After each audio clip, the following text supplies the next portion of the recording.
taisam miera tūju. Kāpēc? Jo šodien, 9. maijā, ir Eiropas diena. Jūs nezinājāt?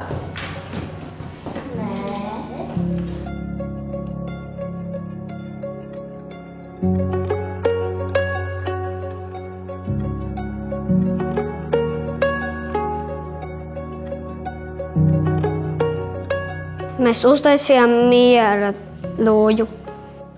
Jūs zināt, kāpēc? Šodien ir 9. maijs, un mēs svinam Eiropas dienu. Gabriela, ko tu skaiti? Es skaitu, cik mēs kopā esam. Tas sanāk, ka mēs esam 9, tāpat kā 9. maijs. Precīzi! Gabriela gan neieskaitīja mani un sevi, bet cik daudz jūs zināt par Eiropas Savienību? Vai jūs varat rīkšķīti parādīt? Cik daudz? Kāpēc mēs svinam to Eiropas dienu un kas tur viss tā pa vidam? Citi zina ļoti daudz, bet kurš grib uzzināt vairāk? Visi? Tad man padomā ir kas patiesi interesants. Šodien katrs no jums var izdomāt vienu jautājumu, uz kuru jūs gribat atbildi uzzināt tieši šodien. Par Eiropas dienu, vai par Eiropas Savienību, vai varbūt vēl par ko citu. Katrs padomājam vienu jautājumu. Paskatāmies debesīs, paskatāmies pa labi, pa kreisi, uz leju. Vai jautājums ir ienācis galvā? Jā. Nu ko, tā vēl nav? Tad mazliet jāpadomā vēl. Tad vēlreiz uz augšu. Uz leju, pa labi, pa kreisi. Noķeram jautājumu? Jā! Malači! Nu tad sākam! Labi, es sākšu. Man ir pats svarīgākais jautājums. Klausāmies! Tu teici, ka šodien ir svētki, un es parasti svētkos visu klasi izrotāju. Kā mēs šodien rotāsim klasi? Kādas idejas? Nu! Mēs varētu uztaisīt plakātus. Varētu plakātus? Mēs varētu uztaisīt zvaigznes visā. Zvaigznes, jā?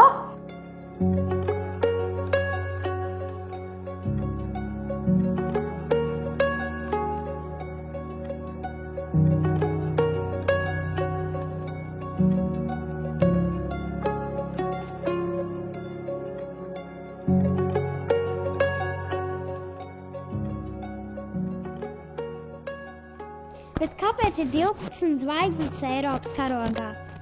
Man liekas, varētu būt saistīts kaut kas ar valstīm, bet kaut kas par dibināšanu, kaut kas senāk. Ar vēsturi tev liekas. Jā, zinat, kāda ir patiesība? Valstis ir 27. 12 valstis nekad nav bijušas. Tas nav saistīts ar valstīm. 12 nozīmē pilnību un harmoniju. 12 zvaigznes, paskatieties, cik skaisti tajā aplī izskatās. Nu, nav pat nevienai citai tur vieta. 12 stundas pulkstenī, 12 mēneši gadā un 12 zvaigznes Eiropas Savienības karogā. Super! Pirmais darbiņš šodien padarīts. Nu ko, dosimies rotāt klasi!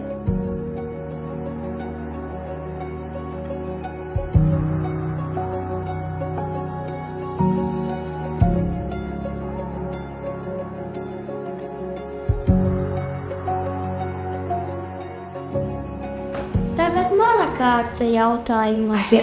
Svētkos parasti taču ir mūzika. Ko mēs klausīsimies? Mīļākās dziesmas? Mīļākās dziesmas? Ko vēl?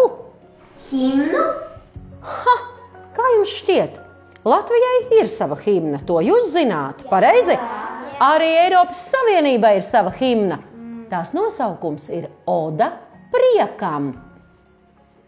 Kas sarakstīs mūziku? Beethovens. Kā tu zināji? Tieši tā! Spēlēs klavierēm Oda priekam. Fantastiski! Tieši tā, Ludvigs van Beethovens. Viņa mūzika tiek izmantota par pamatu Eiropas Savienības himnai. Paklausīsimies? Jā! Nu tad aiziet!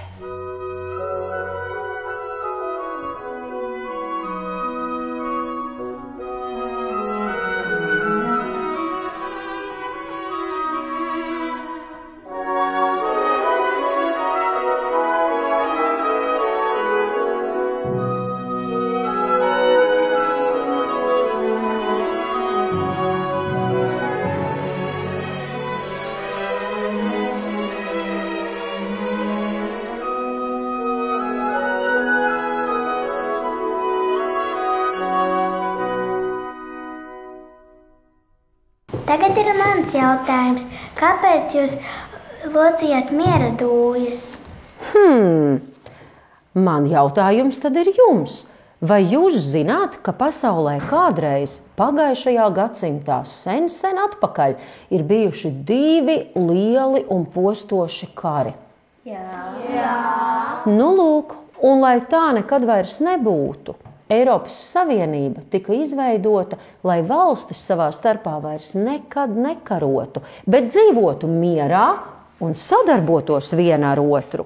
Tad es arī pielikušu miera dūju pie karodziņiem.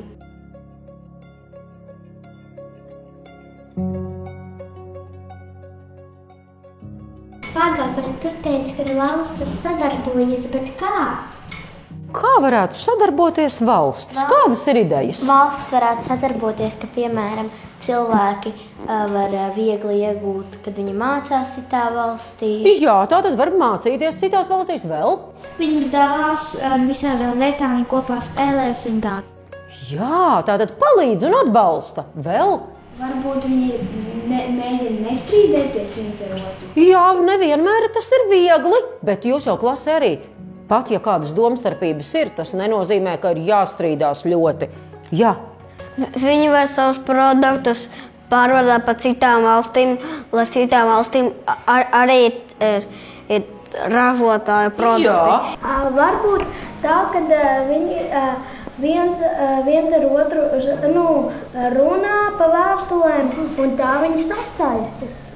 Aha, runā, satiekas, ciemojas viens pie otra. Tieši tā arī tās valstis sadarbojas, un Eiropas Savienībā sadarbojas 27 valstis, kura palīdz viena otrai, runā viena ar otru, mēģina nestrīdēties viena ar otru, un kopā tas ir liels spēks, jo būt vienam pašam vienmēr ir grūtāk, kā tad, ja blakus ir 27 draudzīgi, tā kā kaimiņi, varētu teikt. Pareizi? Jā. Mēs atbildējām uz tavu jautājumu.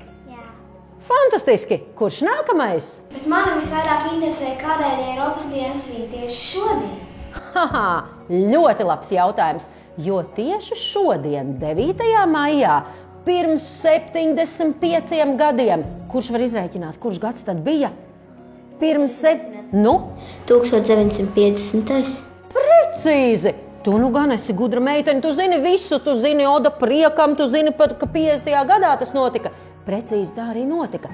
1950. gada 9. maijā Francijas ārlietu ministrs Roberts Šumans nolasīja plānu. Zinat, kas tur bija rakstīts šajā plānā? Precīzi! Es zināju, ka no tevis jau nekas nebūs paslēpts. Tieši tā. Nolēma 6 valstis sadarboties.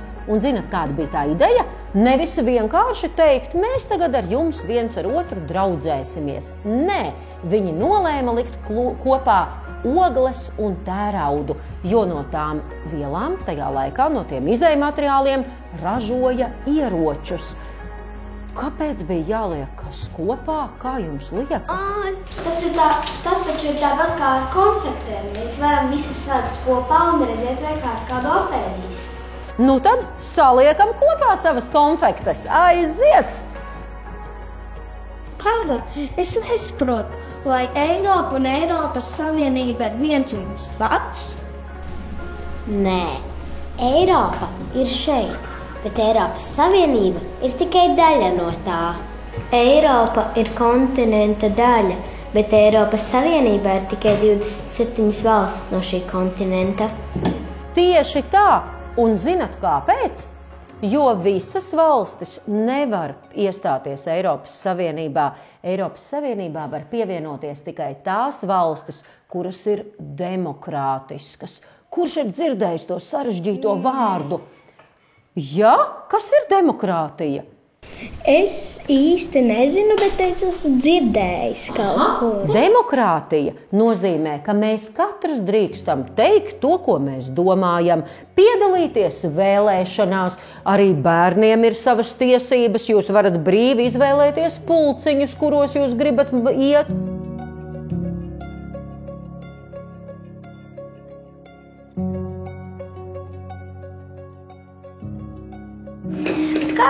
Eiropas valstis apvienojās, tās taču tāpat var draudzēties. Jā, tava doma ir ļoti laba, bet apvienojoties ir vēl daudzi ieguvumi. Paskatīsimies! Viens no ieguvumiem ir šis. Kas tas ir? Nauda. Vai zinājāt, ka daudzās Eiropas Savienības valstīs ir viena un tā pati nauda? Kā to sauc? Eiro. Arī Latvijā no 2014. gada mums ir eiro. Tas ir viens no ieguvumiem, ko dod tas, ka valstis ir apvienojušās. Kāpēc ir ērti, ja valstīm ir vienāda nauda? Tāpēc, ka ja tu brauc ceļojumā, tev nav jāmaina valoda. Tieši tā, jo Klaus un Meinards šobrīd dodas ceļojumā, un viņiem līdzi ir eiro. Viņiem nav katrā valstī iebraucot jāmaina valūta. Otrakārt, redzat, cik brīvi viņi šķērso robežas. Vai esat dzirdējuši, ka Eiropas Savienībā starp valstīm nav robežu kontrolas? Viņi pat neapstājas. Paskaties, Meinards pat ūdeni pat šķērsoja, bet Klaus dodas starp valstīm ļoti vienkārši un ātri. Tas ir otrais ieguvums. Vēl nesen es biju kādā skolā, un tur pie klases bija zīmīte izremontēts ar Eiropas Savienības atbalstu. Arī tas ir viens no ieguvumiem. Bet kā tā var būt? Tu domā, kur Eiropas Savienība ņem naudu? Tas ir pavisam vienkārši. Iedomāsimies, ka šī skaistā kraikasīte ir Eiropas Savienības budžets. Katra valsts tajā iemet naudiņu. Tātad mums ir budžets, un pēkšņi kāda skola saka, bet mums nav datori. Varbūt Eiropas Savienība var palīdzēt mums nopirkt datorus. Un tajā brīdī naudiņa no šīs cūciņas tiek aizsūtīta šai skolai, un tā mēs viens otram palīdzam. Jo varbūt rīt vajadzēs palīdzēt kādā citā valstī kādam, vai vēl kādā citā valstī jau parīt. Sapratāt? Tātad mums ir kopīgs budžets, bet kopīgi mēs izlemjam, kuram visvairāk tajā brīdī ir nepieciešams, un tam arī palīdzam. Vai ne? Kā īstā ģimenē, jo valstis taču savā starpā apvienojušās, lai sadarbotos. Atceries tavu jautājumu? Atbildējām? Super! Tad dodamies tālāk. Es tad paskatīšos, kur ir Eiropas Savienības karodziņš. Jā, jo redzot karodziņu, jūs varat zināt, ka tā vieta ir saņēmusi atbalstu no Eiropas Savienības. Daudzi rotaļu laukumi, parki, veloceliņi. Tur visur ir redzams Eiropas Savienības karodziņš, jo tas nozīmē, ka no tās mūsu skaistās rozā cūciņas, kurā mēs katrs iemetām pa monētiņai, tieši tur ir saņemta un izlietota šī naudiņa. Laiks manam jautājumam. Kāpēc, ja mēs visi sadarbojamies, mēs nerunājam vienā valodā?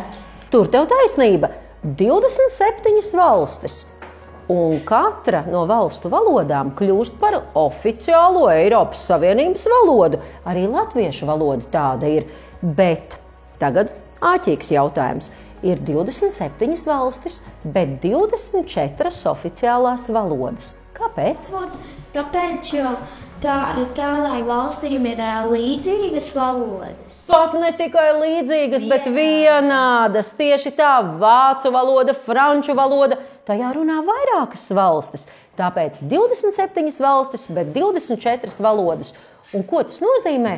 Kad ik viens no mums var runāt latviešu valodā, un tulki to iztulkos citas tautas cilvēkiem, lai arī tie saprastu. Bet, protams, mēs visi mācāmies arī citas valodas, lai būtu vieglāk un nebūtu jāstrādā tikai tulkiem, bet mēs paši varētu sarunāties viens ar otru. Vai ne? Jā! Par valodu skaidrs, bet kā tad būtu ar pīcu? Citi var ēst Ziemassvētkos, piemēram, pīcu. Bet mums ir jāēd pelēkie zirņi. Labs jautājums. Tieši tā, itāļiem pica ir nacionālais ēdiens.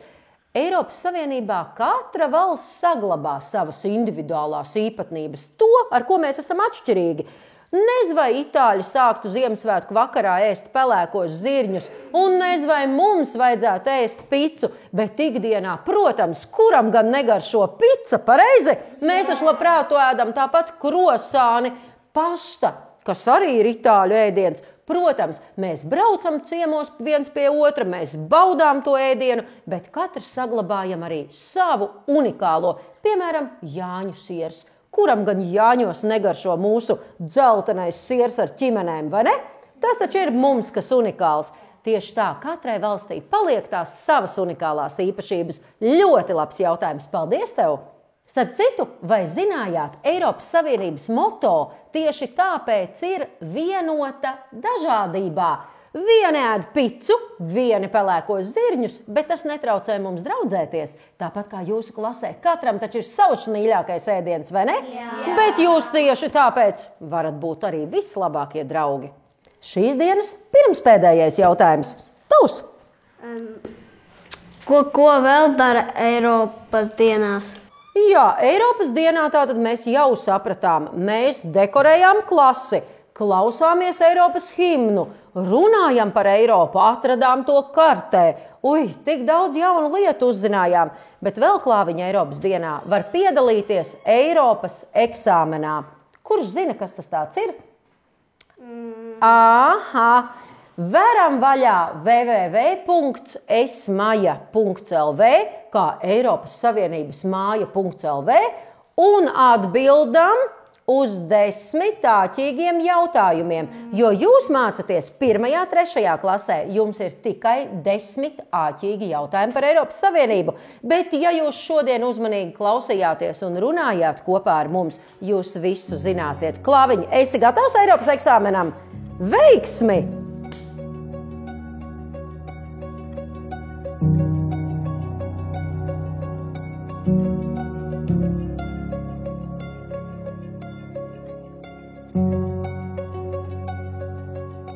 Kā tev gāja? Labi. Nokārtoji? Jā. 2 reizes mēs iedodam viens otram 5, vēl 3. reizi. Klau, vai tu zini, ka tu saņemsi arī apliecinājumu un uzzināsi, cik punktus Eiropas eksāmenā tu esi ieguvis? Un, ja tev būs 50, tu būsi uzvarētājs un iespējams tiksi pie lieliskas balvas. Bet dod 5, mēs izmēģinājām vairākas reizes, bet jūs zinat, ir vēl kāda Eiropas dienas tradīcija, un tā saucas rokas spiediens Eiropai. Tāpēc, Klau, nāc man blakus un paspied man roku, jo tu šodien nokārtoji gan Eiropas eksāmenu, gan piedalījies Eiropas stundā, gan daudz jaunu lietu uzzināji un pastāstīji citiem. Nu ko, ja jūsu jautājumi ir beigušies, tad laiks manam jautājumam. Un mans jautājums, kā vienmēr, būs ļoti, ļoti āķīgs. Ko jaunu katrs no jums šodien iemācījās? Aiziet! Kurš uztaisīja Eiropas Savienības himnu? Es uzzināju daudz ko par Eiropas Savienību un arī Eiropu. Es iemācījos šodien, kad katrai valstī ir savs tradicionālais ēdiens. Eiropas Savienībā ir 27 valstis. Eiropas Savienības simbols ir baltā dūja. Es pirmoreiz dzirdēju Eiropas himnu. Es iemācījos, ka citi ēd picu, bet citi ēd pelēkos zirņus. Es iemācījos, ka valstis var sadarboties un tik un tā paturēt savu nacionālo ēdienu. Es uzzināju, kā radās Eiropas Savienība. Es uzzināju, kāpēc mēs svinam Eiropas dienu. Nu ko, ja jau mēs uzzinājām tik daudz, mēs zinām, ka šodien 9. maijā mēs svinam Eiropas dienu, mēs zinām, ka Eiropas Savienībā sadarbojas 27 valstis un vēl daudz nozīmīga, tad izveidosim mūsu klases Eiropas Savienības alfabētu. Ko tas nozīmē? Eiropas Savienībā ir dažādi dzīvnieki, dažādas valstis, dažādi kultūras pieminekļi, picas, pelēkie zirņi un vēl kaut kas. Un tas viss kopā veido Eiropas Savienību. Es jums izdalīšu katram burtu un izdomājiet, kāds vārds jūsuprāt sākas ar šo burtu un kāpēc šim vārdam tiešām būtu jābūt Eiropas Savienības alfabētā. Gatavi? Jā!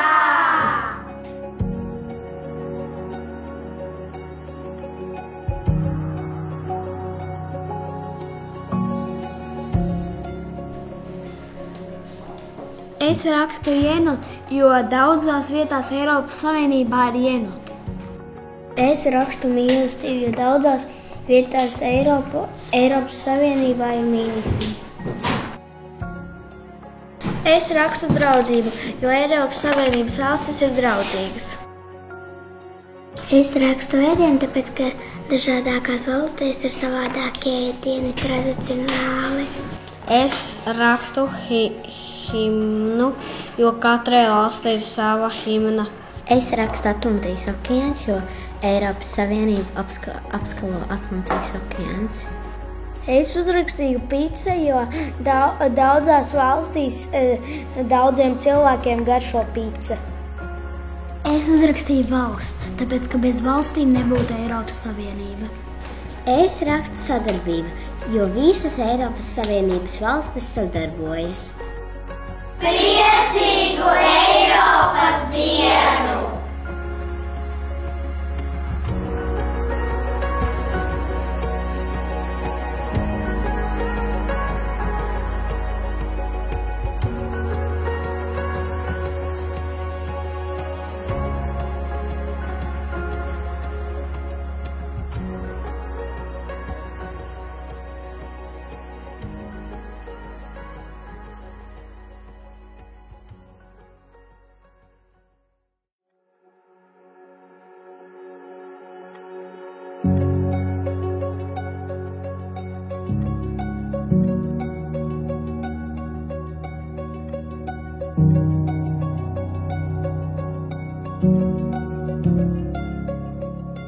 Sveiciens Eiropas dienā! Latvija un Eiropa ir neatdalāmi jēdzieni viens no otra. Latvija vienmēr ir bijusi Eiropas sastāvdaļa un Eiropa ir daļa no mums. Tas ir ne tikai ģeogrāfiski, bet arī vērtības ziņā. No pirmās dienas Latvijas valsts neviens mums to nav dāvinājis. Mēs paši par to esam cīnījušies, izcīnījuši un paši nolēmuši, ka mēs piedaramies plašākajai Eiropai. Un tās ir arī vērtības. Ko tas nozīmē?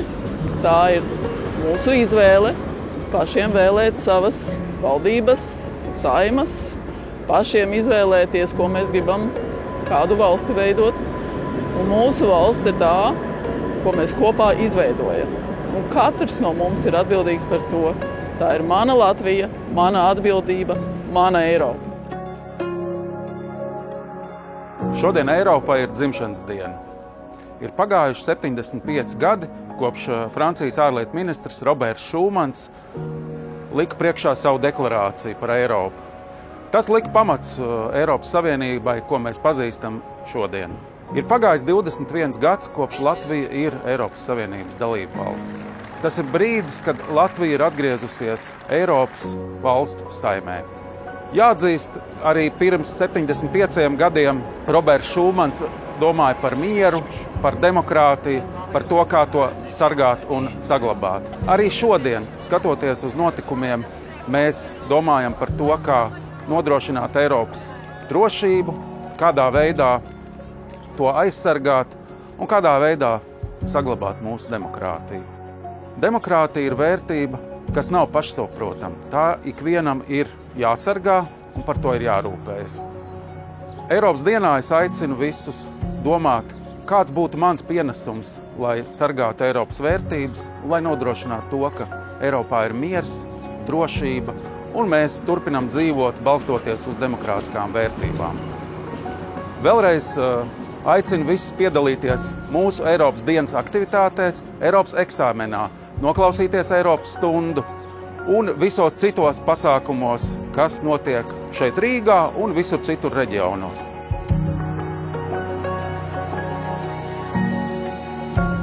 Beidzies Otrais pasaules karš. Eiropa ir nopostīta, cilvēki, viņu ģimenes ir izpostītas. Un ir lielais jautājums, kā Eiropai turpināt tālāk. Jo Eiropas vēsture līdz pat 1945. gadam patiesībā ir Eiropas karu vēsture. Un līdz ar to likumsakarīgs bija jautājums, ko uzdeva gan politiķi, gan iedzīvotāji, kā Eiropai attīstīties tālāk, lai izvairītos no nākošā pasaules kara. Šajā brīdī bija ļoti svarīgi, lai pie teikšanas būtu politiķi, kuri bija atbildīgi, kuri skatījās ne tikai uz šodienu, bet kuri arī skatījās uz rītdienu. Un šie politiķi vienojās par to, ka viņi meklēs tādu modeli, ilgtermiņa modeli, kas savukārt palīdzēs īstermiņā novērst vardarbību un karu. Un tas bija Francijas ārlietu ministrs Roberts Šumans, kurš 9. maijā nāca klajā ar plānu. Plānu, kurš izklāstīts ļoti īsi un precīzi. Un šī plāna ideja ir tāda: darām lietas kopā, sadarbojamies tajās jomās, kuras ir visapdraudošākās, kuras ir visriskantākās nākošā kara sākšanai. Un tādēļ 1951. gadā 6 Eiropas valstis paraksta Eiropas ogļu un tērauda kopienas līgumu. Tā ir Francija, Itālija, Rietumvācija, Nīderlande, Beļģija un Luksemburga. 6 valstis nolemj sadarboties tajā nozarē, kur ir nozīmīga kā reiz militārai industrijai. Jāteic, ka tajā 51. tālajā gadā neviens īsti nezināja, ar ko tas beigsies un vai tas izdosies vai nē. Bet šī sadarbība bija tik ārkārtīgi veiksmīga, kad jau 57. gadā valstis vienojās attīstīt sadarbību. Un no Eiropas un ogļu tērauda kopienas tā pārauga kopienā, kur veidoja kopēju lauksaimniecības politiku, jo valsts pēc kara bija nopostīts un viņā bija nepieciešams pabarot savus iedzīvotājus. Lauksaimniecība bija izdzīvošanas politika. Tajā pašā laikā tika domāts arī par reģionālo attīstību. Un reģionāla attīstība bija ļoti nepieciešama, tāpēc, ka atkal pēc nopostītā kara Eiropa bija sadalīta turīgākās, mazāk turīgās un pavisam vāji attīstītās valstīs. Tātad faktiski tas, ko mēs šodien pazīstam ar vārdu solidaritāte, tas, kas palīdz gan mums, gan arī Ukrainai kara apstākļos, ir tā vērtība un tas princips, kas ir ielikts Eiropas Savienības pamatos jau 51. un vēlāk jau 57. gadā, kad tiek parakstīti Romas līgumi, un šīs pašas 6 valstis turpina attīstīt tālāk nākošās politikas. Kas ir ļoti būtiski, ka šis projekts izrādās tik ļoti veiksmīgs, kā arī citas valstis grib pievienoties Eiropas toreiz jau kopienai.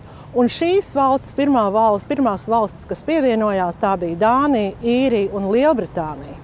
Pēc Dānijas, Īrijas un Lielbritānijas vēlāk 81. gadā seko Grieķija, un tad jau 86. gadā Spānija un Portugāla. Tātad faktiski šīs jaunās pēckara Eiropas projekts ir saistīts ar jaunu valstu pievienošanos. Tas ir saistīts ar to, ka no vienas puses, jā, ir ekonomiskā attīstība, ir finanšu līdzekļi, ir solidaritāte, ir atbalsts, ir kopīga politika veidošana, bet vienlaicīgi tas joprojām ir projekts, kas palīdz izvairīties no konfliktiem, no saspīlējuma, un valstis meklē šo kopīgo ceļu. Šis kopīgais ceļš tiek iets arī tālāk, un ja mēs gribam paraudzīties uz to, kas notiek pēc augstā kara beigām 1990. gada, tad Eiropas Savienība arī reaģē uz jaunajiem izaicinājumiem. Un tiklīdz valstis ir atbrīvojušās no komunisma ideoloģijas, 3 Baltijas valsts ieguvušas savu neatkarību, Eiropas Savienība faktiski turpina šo paplašināšanās, valstu iesaistīšanās, solidaritātes un dažādu veidu atbalsta politikas. Starp citu, neaizmirstīsim, ka 95. gadā Eiropas Savienībai pievienojās arī mūsu kaimiņi Somija, Zviedrija un tālāk kaimiņi Austrija. Tātad šis Eiropas Savienības attīstības process ir bijis arī Eiropas Savienības paplašināšanas process. Šī paplašināšanās ir bijusi ar ļoti pozitīviem rezultātiem, un jūs varat aizbraukt vai uz šo pašu Grieķiju, Spāniju vai Portugāli. Jūs visur redzēsiet zīmes, kas saka paldies Eiropas Savienības kopīgai darbībai, kas ir veidojuši gan ceļus, gan veidojuši tīrāku vidi, gan arī radījuši jaunas darba vietas un ekonomisko attīstību. Un tā mēs nonākam līdz 2003. gadam, kad Latvija arī veic savu izšķirīgo lēmumu par to vai pievienoties, vai varbūt palikt ārpus Eiropas Savienības. Tas ir ļoti vēsturisks moments. Jau vairāk nekā 70% Latvijas iedzīvotāji piedalās referendumā, 63% pasaka jā, un 2004. gada 1. maijā Latvija pievienojas tām valstīm, kuras meklē mieru, drošību un stabilitāti. 1950. gadā Roberts Šumans sāka veidot Eiropu, kurā mēs ar jums šodien visi dzīvojam. Un tā Eiropa, kurā mēs dzīvojam, nebūtu iespējama bez daudzu Eiropas Savienības pilsoņu līdzdalības. Un arī jums, mīļie draugi, šodien ir dota tā iespēja aizdomāties par to, kas jūs vieno un saista ar Eiropu, un to, kas jūsu bērnus, mazbērnus nākotnē saistīs ar Eiropu. Lai skaista Eiropas diena! Mans Eiropas stāsts ir arī dziļi personīgs. Šobrīd 3 mani bērni mācās Latvijas skolās, dažādās klasēs. Un, protams, ka es iesaistos tajā procesā, skatos, kas notiek, sekoju līdz programmai. Un tad nāk man atmiņā tas, kādā skolā es mācījos un kādu programmu apguvu 20. gadsimta 80. gados, kad Latvija bija PSRS okupēta. Pirmā lieta, kas man nāk prātā, ka mana klases audzinātāja latviešu skolā no 4. līdz 8. klasē nepateica nevienu vārdu latviski. Tāpat kā 3 citās paralēla klasēs, klases audzinātājs bija krievietis, un tas izrādījās, kā tagad kā vēsturnieks es to izprotu, daļa no PSRS kopējās politikas pārkrīvot visu izglītības sistēmu Padomju Savienībā padarīt krievisku. Otra lieta, kas man nāk atmiņā, ir vārdu brīvības skolā. Reiz, kad jau atmodas process bija pavisam tuvu, es pieminēju to, ka 2. pasaules kara laikā latvieši karoja 2 armijās. Un nākamajā starpbrīdī es jau biju izsaukts pie direktora, kurš man skarbi kratīja pirkstu un teica: mīļais draugs, sekmes tev ir labas, bet ideoloģisku apsvērumu dēļ, diemžēl šajā skolā visticamāk tu mācīties nevarēsi. Līdz ar to tajā izglītības sistēmā es nevarēju brīvi runāt ne par Latviju, ne par latviskajām vērtībām, ne daudzām citām lietām. Ko mani bērni šobrīd var brīvi runāt, darīt un izpausties. Un tā viena lieta, ko es esmu pamanījis mūsdienu skolā, ka mēs šīs eiropeiskās vērtības un iespējas esam pieņēmuši kā tādu svaigu gaisu, ūdeni, ko dzeram un pat nepamanam. Un es aicinātu tomēr par to padomāt vienmēr un apzināties, cik tas ir būtiski un visu šīs iespējas izmantot. Runājot par Eiropu, man noteikti jāpiemina tā joma, kurā es pats darbojos. Tā ir augstākā izglītība un zinātne. Es pats pārstāvu salīdzinoši nelielu augstskolu, ja tā varētu teikt Latvijas laukos, Vidzemes augstskola, kas ir Valmierā, bet mēs kopā ar vēl 8 Eiropas valstu augstskolām esam izveidojuši tādu Eiropas universitāti. Ja Vidzemes augstskolā mēs esam ap 600 studenti, tad kopā šajā Eiropas universitātes aliansē mēs esam 100 000, vairāk tūkstoši akadēmiskie cilvēki, zinātnieki. Un pārstāvot Vidzemes augstskolu ārpus Eiropas, es vairs nepārstāvu tikai Vidzemes augstskolu, bet pārstāvu šo 9 valstu aliansi, tātad pārstāvu 100 000 studentus, vairākus tūkstošus akadēmiskos cilvēkus, un esot vai Amerikā, vai Indijā, vai citur, es esmu absolūti salīdzināms ar tām pasaules labākajām universitātēm, kurām mēs gribam līdzināties. Eiropas universitāte, tā ir, ja tā varētu teikt, traka ideja. Tas ir eksperiments. Un tas nekad nebūtu noticis, ja tam nebūtu Eiropas Savienības finansējums. Jo Eiropa mums ir uzticējusies, saka, dariet, eksperimentējiet, būviet šo jauno nākotnes izglītību. Un to mēs arī šobrīd darām. Par ko man ir īpaši prieks? Par to, ka es redzu arvien vairāk jaunus cilvēkus, kas iesaistās zinātnē, studē maģistratūrā, doktorantūrā. Līdz ar to viņi jau veido šo nākotnes Eiropas sabiedrību, ne tikai Latvijā, bet Eiropā, bet arī mūsu idejas izplatīs visā pasaulē. Un šīs ir milzīgas iespējas, un es redzu šo potenciālu vēl vairāk Latvijas cilvēkiem to darīt. Jo mūsu skaits ir neliels. Mums visiem vajag tādus cilvēkus, kas ir gan gudri, gan radoši, gan uzņēmīgi. Šādu cilvēku īpatsvars mums ir kritiski nepieciešams. Ja lielas tautas, kur skaits ir miljardos, var atļauties varbūt mazāk šādu cilvēku, mums tas ir īpaši svarīgi. Tāpēc es aicinātu visus jauniešus apdomāt šo savu karjeru, mācīties un iet arī akadēmiskajā darbā. Tā pirmā lieta, kas jauniem cilvēkiem ir jādara, ir jāmācās. Un te nu ir tā joma, kur Eiropa piedāvā visplašākās iespējas. Tev pat nav jāstājās kādā citā valstī augstskolā, lai tu iegūtu starptautisku izglītību. Jebkurā no Latvijas augstskolām ir ļoti daudz sadarbības augstskolas un programmas, kur izmantojat Erasmus Plus programmu vai daudz citas atbalsta mehānismus. Jūs varat studēt pusgadu, gadu vai pat ilgāku laiku kādā no Eiropas universitātēm, izvēloties jomu, kur jūs gribat.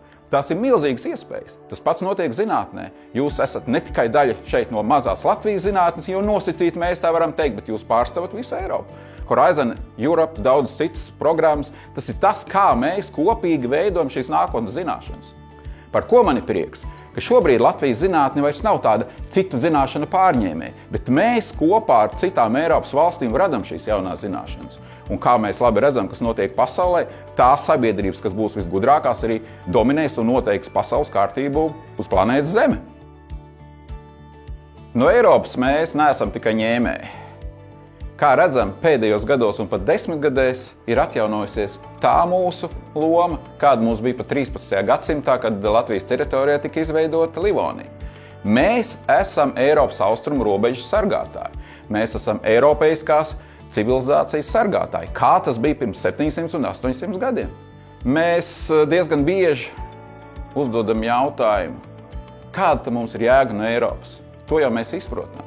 Bet tikpat būtisks jautājums, kāda Eiropa ir jēga no mums? Un ko mēs redzam šobrīd, pēdējos gados, pēdējās 10 gadēs, ka mūsu loma Eiropā ir būtiski palielinājusies. Mēs, Latvija, Lietuva, Igaunija, Somija, mūsu reģionu valstis kopā esam Eiropas austrumu robežas sargātāji. Tās ir eiropeiskās vērtības, tā ir demokrātija, runas, preses brīvība, daudz citas lietas, iespēja iegūt izglītību. Tās ir mūsu vērtības. Un mēs esam šīs robežas sargātāji. Kā tas bija 13. gadsimtā, kad tika izveidota Livonija? Tad jau 700-800 gadus mēs esam šajā pozīcijā. Un ar saviem darbiem, ar savu vēsturisku atmiņu mēs esam apliecinājuši, ka mēs šo darbu varam izdarīt lieliski. PSRS okupācijas periods, pusgadsimts, no mums neizdevās izdzēst ne eiropeiskās vērtības, ne to mūsu orientāciju uz rietumu civilizāciju. Eiropas diena nav līgosvētki, kurus mēs nosvinām un aizējam kaut kur tālāk. Par Eiropu mums ir jādomā katru dienu, jo tas ir mūsu gaiss, ko mēs elpojam, mūsu ūdens, ko mēs dzeram. Eiropas vērtības, demokrātija, runas brīvība, iespēja iegūt izglītību. Tas ir mūsu eksistences pamats. Tāpēc tā ir mūsu ikdiena, un tās nav tikai runas, bet tie ir mūsu darbi. Ja mūsu darbi nesaskanīs ar to, ko mēs runājam, tad teiks, ka mēs neesam patiesi. Šobrīd mēs jau esam sākuši domāt, kāda Latvija būs 2050. gadā. Protams, daudz lietas, kas notiks pasaulē, mēs šobrīd nevaram uzminēt, bet par dažām lietām mēs esam pilnīgi droši. Tie cilvēki, kas šobrīd iet Latvijas skolā, mūsdienu skolēni būs Latvijas nākotnes viedokļa līderi. Tie būs nākotnes uzņēmēji, ministri, cilvēki, kas vienkārši būs laimīgi un kuriem, es ceru, būs daudz bērnu, jo atcerēsimies, arī demogrāfijas jautājums ir tikai un vienīgi jūsu rokās. Kāpēc man ir lepnums būt par Eiropieti? Tāpēc, ka Eiropa pieņem manu dažādību. Man ir ļoti dažāda izglītība. Es kā cilvēks, kas beidzis mūzikas akadēmiju un vēsturnieks, varēju vadīt augstskolu. Es varu runāt par lietām, kas varbūt kādam nav patīkams, bet mani par to neviens nesoda. Ar mani ir ļoti vienkārši. Eiropeiskās vērtības ir mans gaiss un ūdens. Čau, es esmu Paula. Man sauc Adrians. Un mēs esam no Grobiņas Eiropas kluba. Un es esmu Grobiņas Eiropas kluba prezidents. Eiropas klubā mēs pētam kā Latvijas politiku, tā arī Eiropas politiku, pētam vispār par Eiropu, par tās kultūrām, izzinām Eiropu. Un arī Eiropas klubā mēs ļoti daudz diskutējam un runājam. Un tieši tāpēc man tev ir jautājums, vai tu jūties kā latvietis vai kā eiropietis? Mēs latvieši jau esam Eiropā. Līdz ar to nevar būt tā, ka es jūtos tā vai tā. Es jūtos abejādi, gan kā eiropietis, gan kā latvietis. Ikdienā jau tu gan jau esi pamanījusi, ka jauniešiem Eiropa liekas kaut kas sarežģīts, tāls, un viņiem tas nemaz pārāk neinteresē. Bet kas ir tas galvenais vēstījums, ko tu viņiem nodot? Mēs taču varam ceļot. Tā ir tik ideāla iespēja ceļot. Mēs varam paņemt ID karti kabatā un mierīgi aizlidot uz jebkuru Eiropas Savienības valstu, uz Itāliju, uz Spāniju, uz Nīderlandi. Pilnīgi vienalga. Galvenais, ka ir ID karte un mēs dodamies pasaulē. Un tā ir iespēja strādāt, mācīties un dzīvot citur Eiropā. Bet pats svarīgākais, ka mūs sadzirdēs. Ja mēs kaut ko vēlamies, tad mūs vienmēr sadzirdēs un mēs varam droši izteikt savu viedokli un to uzklausīs.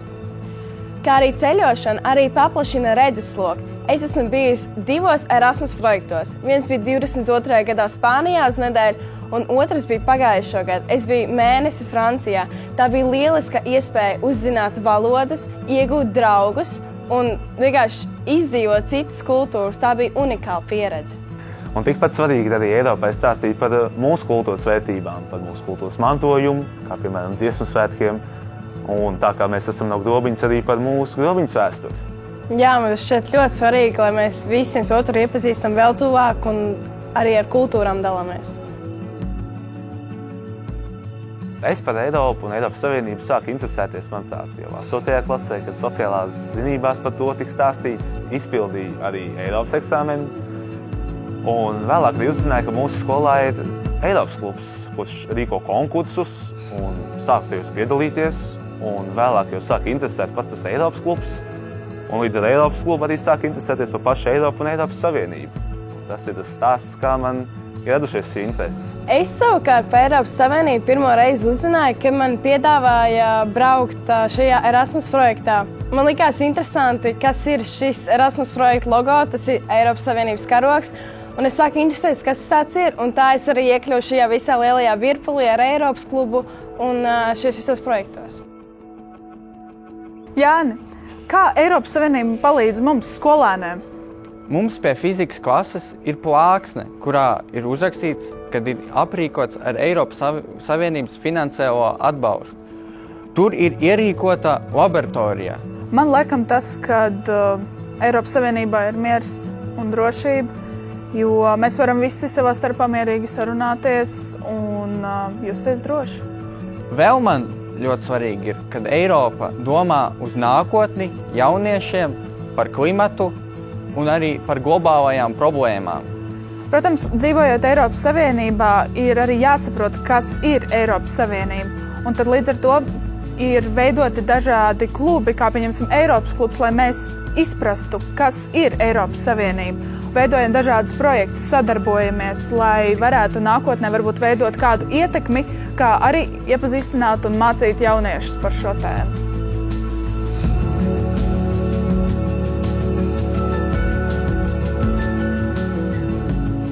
Latvija iestājās Eiropas Savienībā 2004. gadā. Latviešu valoda ir viena no 24 oficiālajām Eiropas Savienības valodām. Eiropas Savienībā ir 27 dalību valstis. Latvija pievienojās Eirozonai 2014. gadā. Un šodien mēs piedalāmies akcijā Rokas spiediens Eiropai. Rokas spiediens Eiropai. Rokas spiediens Eiropai! Rokas spiediens Eiropai!